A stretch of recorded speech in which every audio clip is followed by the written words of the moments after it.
اعلیٰ حضرت رحمۃ اللہ علیہ فرماتے میری عمر 21 سال کی ہوئی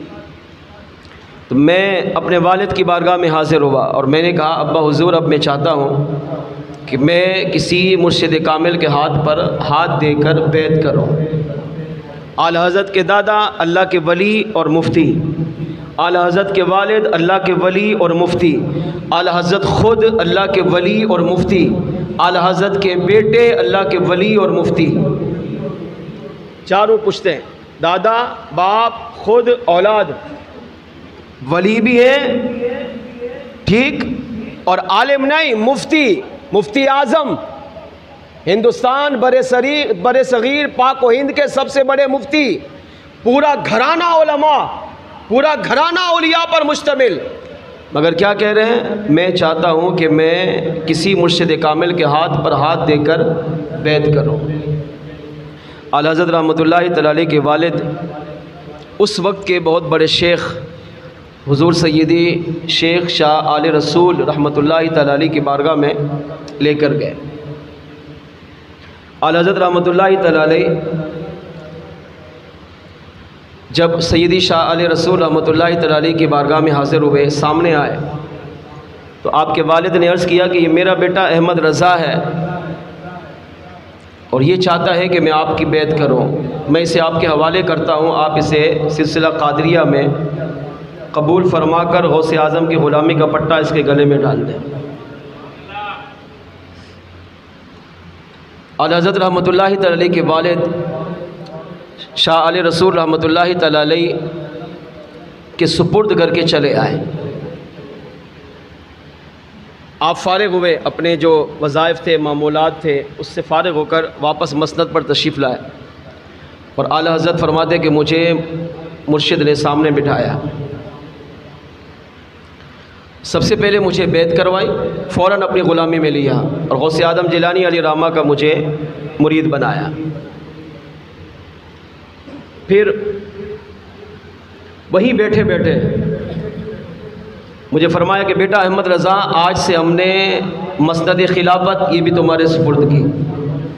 کیا مطلب؟ یعنی میں نے آپ کو خلیفہ بنا دیا۔ وہیں بیٹھے بیٹھے حدیث کی سند کی اجازت بھی آپ کے مرشد نے آپ کو وہیں اسی مجلس میں عطا فرمائی۔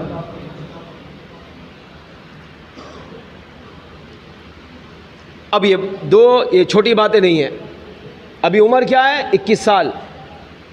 کہاں گئے؟ مرشد کی تلاش میں۔ مرشد مل گیا، بیعت ہوئی، ہو گئے، لیکن وہیں بیٹھے بیٹھے دو کمال آپ کو آپ کے مرشد نے وہیں عطا کیے۔ پہلا کمال کیا؟ کہا میرے بعد خلیفہ آپ، مسند خلافت یہ آپ ہیں، آپ چاہیں تو میری حیات میں بھی آپ بیعت کرا سکتے، میرے وصال کے بعد بھی آپ بیعت کرا سکتے ہیں۔ مسند خلافت بیٹھے بیٹھے دے دی۔ کب؟ 21 سال کی عمر میں۔ آج کے دور میں ایسی مثال دکھائیں، نہیں ملے گی۔ نمبر 2، سند حدیث کی اجازت، حدیث کی سند لکھنے کی اجازت مرشد نے آپ کو وہیں بیٹھے بیٹھے عطا کی۔ اور اعلیٰ حضرت رحمۃ اللہ تعالی علیہ کو دعاؤں سے نوازا اور اعلیٰ حضرت وہاں سے اٹھ کر چلے گئے۔ اب آپ کے سیدی علیہ رسول رحمۃ اللہ تعالی علیہ کے جو مریدین، خلفاء جو اور قریب بیٹھے ہوئے تھے، ان میں سے ایک نے عرض کیا، یا مرشدی، کسی کو مسند خلافت دینے میں اور کسی کو سند حدیث دینے میں ٹائم لگتا ہے۔ یہ ہر پیر کے اپنے طریقے ہوتے ہیں۔ مثال کے طور پر آپ کسی مرشد کامل کا دامن پکڑیں گے نا، اب مرشد کامل آپ کو سب سے پہلے گناہوں سے توبہ کرائے گا، بیعت میں قبول کرے گا، اس کے بعد آپ کو ایک صاف ستھری زندگی گزارنے کے لیے کچھ وظائف دے گا، کچھ اعمال آپ کو ایسے دے گا کہ اگر آپ وہ وظائف کریں، وہ اعمال اپنے آپ پر نافذ کریں تو حقیقی معنوں میں اللہ کریم اس زندگی کو بھی سنوارے گا، قبر و آخرت کو بھی سنوارے گا۔ شرط کیا ہے؟ مرید ان وظائف پر عمل کرے، ان اعمال کو اپنے آپ پہ نافذ کرے۔ اچھا، اس میں ٹائم لگتا ہے، ایسا نہیں ہے کہ ابھی مرید بنے اور ابھی سے خلیفہ، ابھی مرید بننے آئے ابھی سے ولی بنا دیا۔ اگرچہ اللہ والے یہ کر سکتے ہیں، مگر اللہ کا ولی کسی مرید کو ولی بنانے کے لیے، خلیفہ بنانے کے لیے، اپنا نائب بنانے کے لیے پہلے اسے صاف کرتا ہے، اسے نوافل پڑھائے گا، اسے تلاوت قرآن کروائے گا، اسے روزے رکھوائے گا، اسے پہلے گناہوں سے بچائے گا، اس کے ظاہر کو صاف کرے گا، اس کے باطن کو صاف کرے گا۔ جب مرشد دیکھے گا کہ اب اس کا ظاہر باطن پاک صاف ہے، تب وہ مرشد اپنی خلافت کی اجازت اپنے اس مرید کو عطا فرماتا ہے۔ تو ایک مرید نے عرض کیا، سیدی آل رسول، کسی کو خلیفہ بنانے میں یا سند حدیث کی اجازت دینے میں ٹائم لگتا ہے، ہم آپ کے پاس اتنے سالوں سے رہ رہے ہیں، ہم مجاہدی بھی کر رہے ہیں، عبادتیں بھی ہم کر رہے ہیں، ریاضتیں بھی ہم کر رہے ہیں، مگر ہمیں اتنی جلدی خلافت نہیں ملی، اتنی جلدی ہمیں سند حدیث نہیں ملی۔ مگر یہ احمد رضا آج ہی آیا ہے، ابھی نوجوان ہے، 21 سال کا لڑکا ہے، آج آپ نے اسے غلامی میں قبول تو کیا، مگر ساتھ ساتھ سند حدیث کی اجازت بھی عطا فرمائی، آپ نے مسند خلافت بھی اسے عطا فرمائی۔ آخر وجہ کیا ہے؟ اب سیدی شاہ آل رسول رحمۃ اللہ تعالی علیہ کا ایمان افروز جملہ دل کے کانوں سے سنیے۔ آپ نے اپنے ان خلفاء کی باتوں کو سن کر آپ نے ارشاد فرمایا، سنو، تم نے جو بھی کہا وہ ٹھیک ہے، اپنی جگہ پر درست ہے، مسند خلافت فوراً نہیں دی جاتی، سند حدیث کی اجازت فوراً نہیں دی جاتی، اس میں مرید کو مجاہدے کرنے پڑتے ہیں، ریاضتیں کرنی پڑتی ہے، عبادتیں کرنی پڑتی ہے، روزے رکھنے پڑتے ہیں، تلاوت قرآن کرنا پڑتا ہے، نبی پر درود و سلام پڑھنا پڑتا ہے، اس میں وقت لگتا ہے۔ ان تمام عبادتوں کا مقصد کیا ہوتا ہے؟ تاکہ مرید کا ظاہر بھی صاف ہو، مرید کا باطن بھی صاف ہو، اس کی نگاہیں بھی صاف ہو جائیں، اس کے کان بھی گناہوں سے جو آلودہ لے کر آیا وہ پاک ہو جائیں،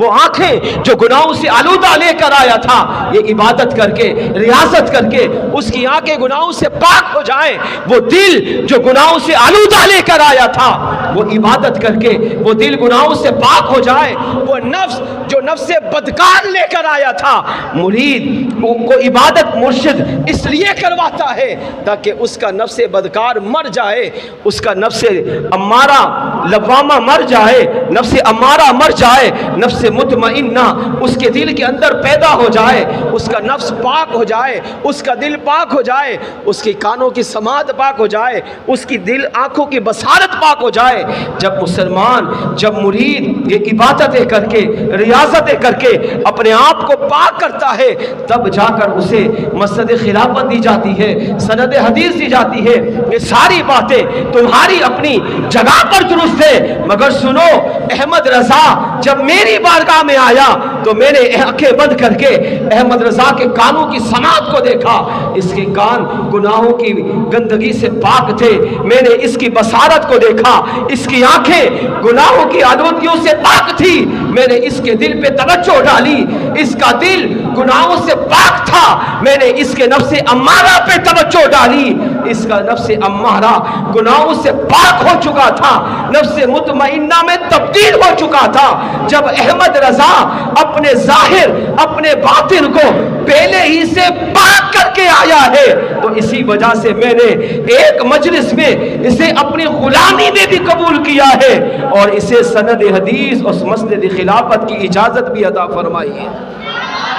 آپ فرماتے ہیں جو لوگ میرے پاس آتے ہیں وہ اپنا ظاہر باطن گندا لے کر آتے ہیں، اور احمد رضا جب میرے پاس آیا تو اپنے ظاہر باطن کو پاک لے کر آیا ہے۔ جب یہ بیٹا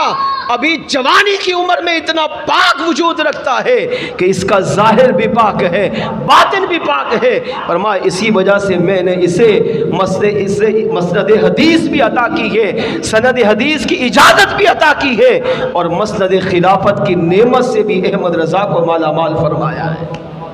بلکہ علماء نے، مشائخ نے یہاں تک لکھا، سیدی آل رسول رحمۃ اللہ تعالی علیہ بعض اوقات بیٹھے بیٹھے وجدانی کیفیت میں آتے، اور آپ وجد میں آ کر اپنے خلفاء، اپنے مریدین کے سامنے یہ جملہ بیان کرتے تھے، کہتے لوگوں سنو، میں پریشان تھا، میں غمگین رہتا تھا، میں سوچ و بچار کرتا تھا، قیامت کے دن جب اللہ کی بارگاہ میں حاضری ہوگی تو اللہ کریم نے مجھے دنیا میں جو نعمتیں عطا کی ہے ان کے بارے میں سوال کرے گا، اے آل رسول بتا، میں نے تجھے انسان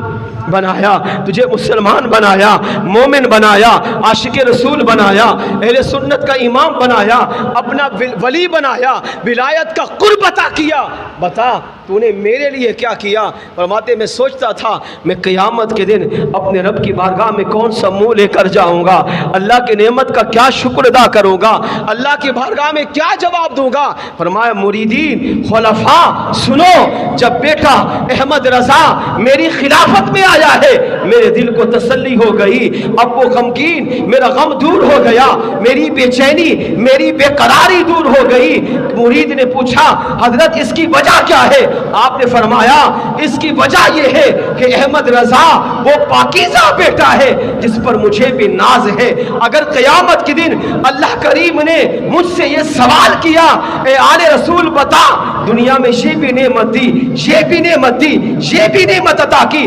بتا میرے لیے کیا لایا ہے, تو اس وقت میں اللہ کی بارگاہ میں احمد رضا کو پیش کر دوں گا. میں عرض کروں گا اے اللہ میرے پاس تیری نعمت کا حساب دینے کے لیے کچھ بھی نہیں ہے,